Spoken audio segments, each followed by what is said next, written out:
Hello, everyone, and welcome to my Tuesday afternoon. It feels like a Monday because yesterday was Memorial Day and I've been out of sorts all day long. My technology has been off today, so if my camera just slides downwards, just roll with it because I'm pretty sure it's going to fall at some point. So today I have as my guest Autumn Weathers from Watch Autumn Keto. I'm very excited to have her because she is going to be at my event, or I call it my event, but it's grown way more than myself at this point. But at Low Carb for Better Health this year in August. And I wanted you guys to have kind of just an intro to her to see who she is and where her heart's coming from when it comes to health change, and just hear a little bit more of her story. So Autumn, I'm going to let you introduce yourself and kind of just give us the nuts and bolts of your story without going too far into detail and spoiling everything for this August. Okay, awesome. High level, got it. Yeah. Yes, thank you so much. So as Amanda mentioned, my name is Autumn Weathers from the YouTube channel, Watch Autumn Keto. I started keto back in 2017. I've been overweight my whole life and just, yo-yo dieting up and down, trying to figure out how people are supposed to eat. But I was diagnosed with Crohn's disease in 2015. And I was completely asymptomatic, like really. The story of how I got diagnosed is absolutely crazy. Like I wouldn't believe it if it didn't happen to me, but I was 2 years completely asymptomatic after I was diagnosed in 2015. But in 2017, I started to notice real, adverse effects every time I was eating. And that was horrible because eating was one of my favorite things to do. So one of my favorite things to do was making me feel very bad. Right. Yeah. And so I would do, I was on the standard American dieting diet, like, 100-calorie packs of Oreos, lean cuisine pizzas. Like I know how to count calories, right? Like I know how to do that, right? And so I was doing that. I was eating those foods, and every time I ate, I would feel horrible. So in July, it happened in July of 2017. I just felt so bad that I literally Googled food to help you feel better. And that's where Google, that literally the keto diet, Dr. Barry, Dr. Eric Berg, started coming up all the health benefits. Because at that point, it wasn't even weight loss. It was like, I just want to feel better, right? Yeah. And so that's when all these videos on the health benefit of the keto diet started to appear. And then come to find out that people are losing tons and tons of weight. And then come to find out they're doing it, eating it meat and cheese and bacon and all that. I was like, wait a minute, what?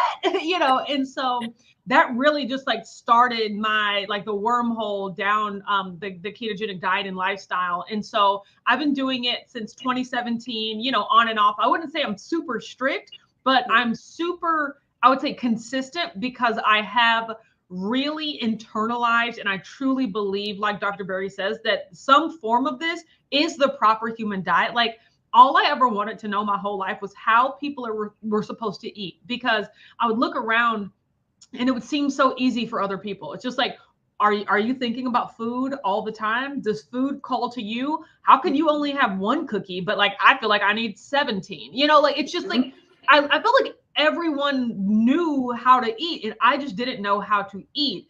And so really when Dr. Berry, coined the proper human diet, I was like, oh my God, that's what it is. This is how humans are supposed to eat, right?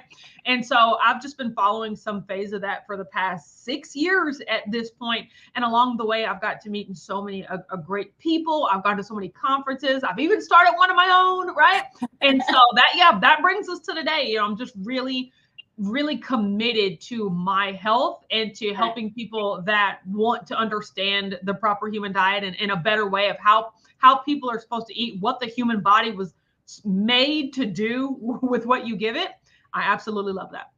Yeah. So you said that you struggle with obesity from a young age.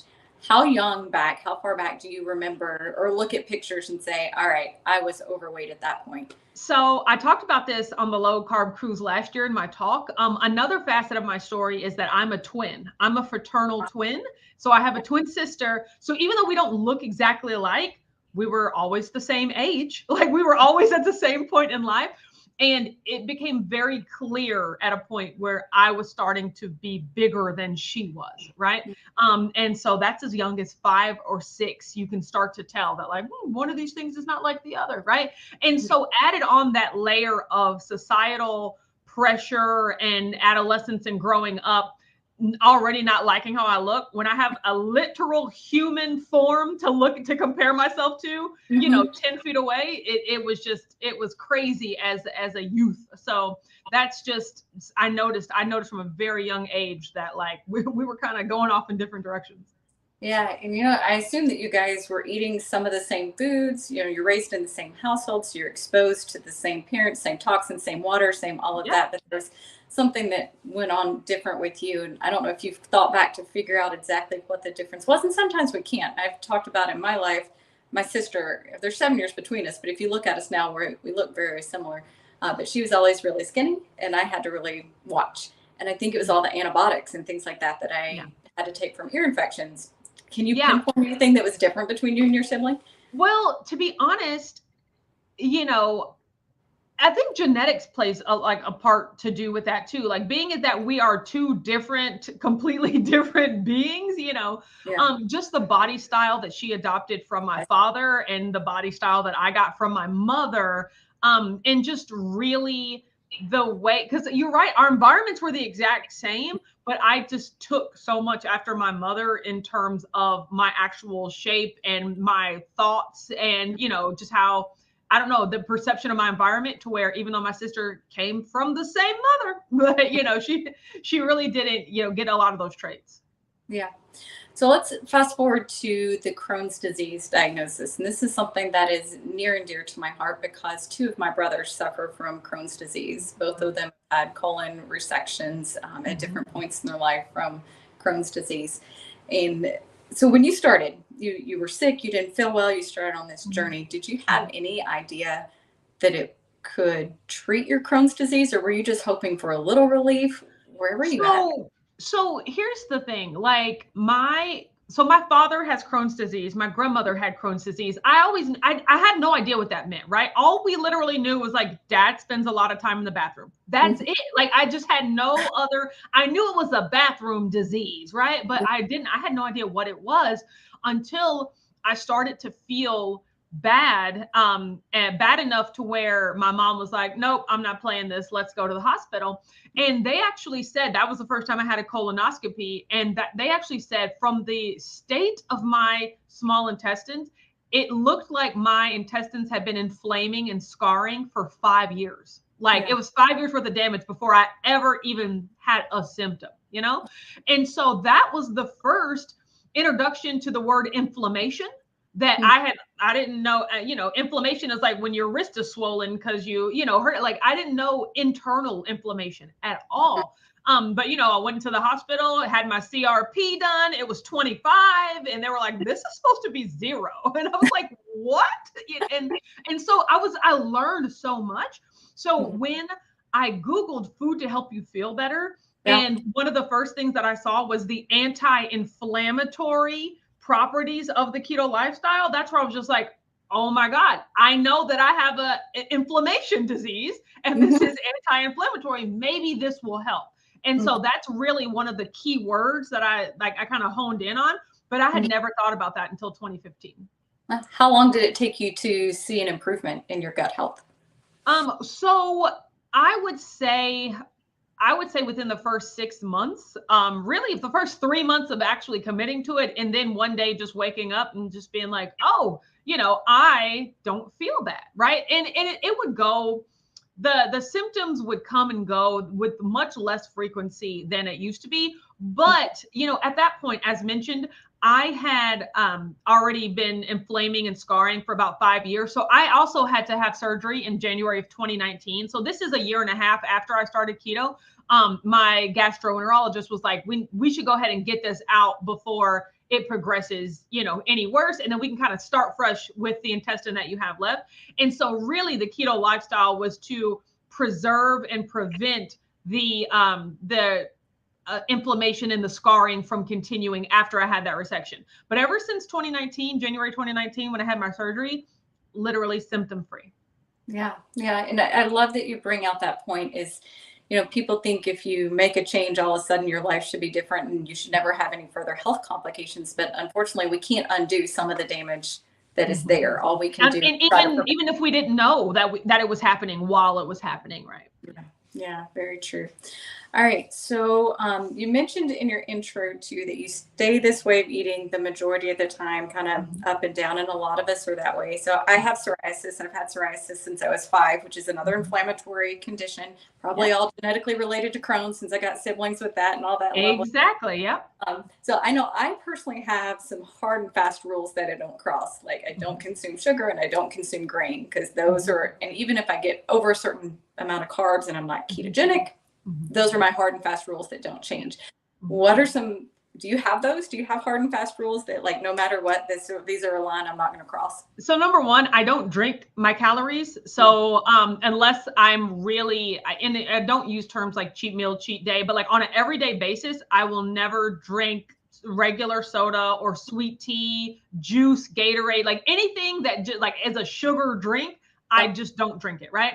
Yep. I do have the occasional diet soda. I have the occasional like Zip Fizz, like, Mhm. sugar-free mix in, things like that. Mhm. But I don't drink soda at all. And then after that, the rules that govern my diet is really just protein first. So if I can just center my meal around protein and then figure out what vegetable I want to have on the outside of that, and then very rarely is it like, usually my dessert these days is just like a fruit.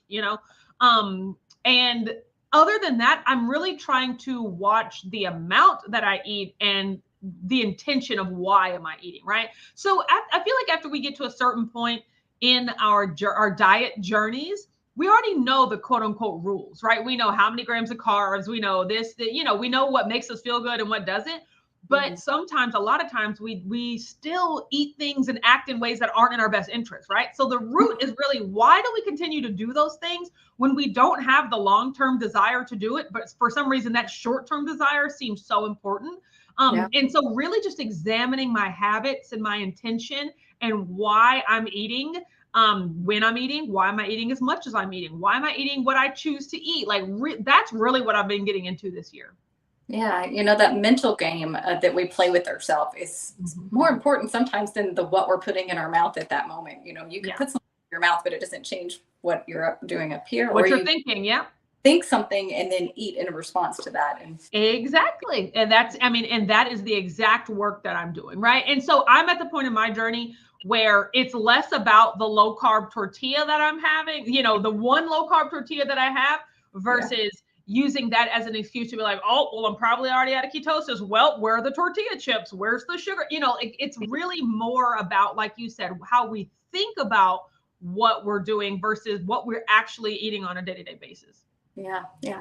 So I think it was, you were at low carb Salt Lake, weren't you? At some Hmm. point? Yeah, I think I watched that one online, and you spoke to just the journey, the weight loss Hmm. journey in as a whole, and how it's not just this straight curve down. It's a lot of ups and downs, and you're on and off the wagon and you're pulling yourself up. So if, when you're talking to somebody who's kind of going through that and is having Hmm. those frustrations, what kind of advice do you give them? What, talk about some of the places you were mentally trying to work through those ups and downs. So one thing that I realized, that really was a big breakthrough for me, even and for the longest time, I didn't treat the keto diet like this, but it got to a point I realized 2 or 3 years in where I was treating it like this. I would always treat the current way that I was eating Mhm. as this thing that I just had to do for now until I lost all the weight. And then I could go back to eating regular. And then and I'll just do this now. And then, and so that would always lead to some sort of finality or some sort of like, I can't wait till I don't have to do this anymore, right? And when you think about it like that, like this is just this thing that I have to do for right now, either because I got to lose weight or because I need to bring my blood sugar down or something. This is just the tactic that I have to use for right now. And so a lot of times people don't realize that they're separating the way they're eating right now from how they actually intend to eat for the rest of their lives, right? And as you're doing that, you feel a need to take a break from how you're eating right now because it's like, ooh, I really don't want to be doing this, but this is the thing I have to do. But Mhm. I'm so tired of thinking about it. Let me just take a break, right? And that's that falling off the wagon. That's that I just zoned out and I just wanted to gobble, gobble, gobble everything, because you find out you're restricting yourself, and not in the notion that keto, that people might say that keto is restrictive, but it's Mhm. mentally restricting, right? It's like, how can I figure out how to eat less? How can I figure out how to, keep my fasting window even longer? How can I figure out, you're doing all these things that if you really, take a step back and look at, you don't like, they're not fun, right? They're not enjoyable. So you're looking for an escape. And so what I've actually had to do is find the aspects of this journey that are enjoyable and only focus on those. Like I truly love, I know, and Dr. Barry makes fun of me all the time, but I love boneless, skinless chicken breast. I love chicken, right? Yes, beef, butter, bacon, egg, steak, Yeah, blah, yeah, blah, yeah, blah. yeah. Not I everybody. love chicken. I love chicken. And so, I was just like, I like chicken. I'm gonna eat lots of chicken and I'm gonna eat lots of broccoli and butter. And I truly have a way of eating that I enjoy. And I'm not eating this way because I feel like it's what I'm supposed to. I genuinely like this food. And Yeah. when you start to incorporate things into your lifestyle, and that's like exercising, right? I walk around, I made it a point to get 8,000 steps every day for at least like the past 3 months because I genuinely like to take the steps. I'll literally walk around my living room just until I get that many steps. I'm listening to a podcast, I'm listening to music. Like it's not something like I've got to do this to be healthy. It's like I want to do this. I like how this fits into my lifestyle so that I can become the type of person that I want to be. And so a lot of times when people say they can't get back on it or they can't get back to it, what does that mean? Who are you thinking that you need to be in order to live the life that you want? And is that in line with who you actually are? And we can go from there. Yeah, yeah. I think it's very much that still speaking back into that mental game is you're always thinking about what you can't have instead of what you can have and thinking about what you're giving up versus what you are gaining back. And it's Yeah. just, And what you want, and just just doing a lot of thinking of being honest with yourself. Like, is one Oreo delicious? Probably. Is two? Great. Is the entire package? Your stomach hurts. It's not fun. Like no, it's not, you're not even having fun. And if no, you're in, we tend to romanticize all of the pleasurable parts of eating in a certain way, but while ignoring the pain and discomfort that it caused us. And so all we can remember is how good it tasted and how much joy it brought you, but you don't remember, you put out of your mind the part where you were bloated and achy and upset for 2 days after that, right? And so really just being honest with what you're looking to get out of your diet and everyday life and how you're looking to feel on an everyday basis, that's where I start. yeah. And not, people fall into the tendency, I'll just keto harder. I'll just do it Yeah, harder. I'll do stricter. I'll just watch it down further. And honestly, I feel like that just increases your stress more and makes it it. does. It really does. And it further notions the fact that like I don't have to do this forever. I just gotta lock in for right now. Like it's this notion of just like really locking in. Oh, well, what happens when you're not locked? Like we don't ever just like super zone in and Yeah. then take a step back and add in vegetables. No, we super zone in and then the second we're done, off the rails. you know and so it's just like there's not even a good step back from that, right? And so that just goes to show that the more and more you convince yourself you have to do something unsustainable in order to get what you want, the less you'll actually get there and the less time you'll spend there if you get there. Because I talked about this at Keto Salt Lake. I've hit my goal weight of 159 pounds 3 times in my life. I Yeah. literally weighed that much for 2 hours. Like, I mean, I'm just, because as soon as I saw the number, I was like, well, I'm done. Let me go open up all the Easter candy and Girl Scout cookies that I've been saving for the past 3 months. Mhm. And it's like we can force our bodies to do these things, but Mhm. we're never going to keep it if we don't change the way that we think about what we're doing along the way. Yeah. Yeah. So let's wrap up with a quick discussion about changing how you eat within your family. Because, Mm. I know how that's rolled in my family when my husband and I started the changes, but speak to it with you. How did it go with you and your husband? And what does that look like in family events? And how's that evolved with you? I am so grateful that my Yeah. husband like really grew up on a nutritious food diet. Like, being in when I was younger, like my favorite food was rice-a-roni. Like everything on my plate was white and yellow. It was Uh-huh. applesauce, rice-a-roni, macaroni, potatoes, things like that. My husband grew up eating actual meat and actual vegetables and real meals. And so he actually, that's what he associates as food that people should be eating. And so I didn't really have to say, hey, maybe we should watch the bread or watch the this. Now, one thing that my husband does eat is candy. Like, he loves his candy. And I'm just like, let's try to like tamper that down. But in our household, it's really a partnership of, I don't want to eat this food, so I'm not cooking this food. If you want to eat that food, you got hands, you can cook. And my husband loves to cook anyway, right? And so we like, for instance, he has these sliced potatoes up on the stove right now that look delicious. But where I am in my journey, it's just like, I didn't plan that. I have no desire to eat that. Good for him. Those taste good. And then also something that we have to understand is that when people are at different places, like metabolically, the food affects them different way. Like, my husband is just made of muscle. And so everything he eats just burns off of him. Like, he burns through it. Whereas a person that might be slightly more metabolically unhealthy, such as myself, the same foods are going to cause your body to react in different ways. And those are going to yield different results for your health.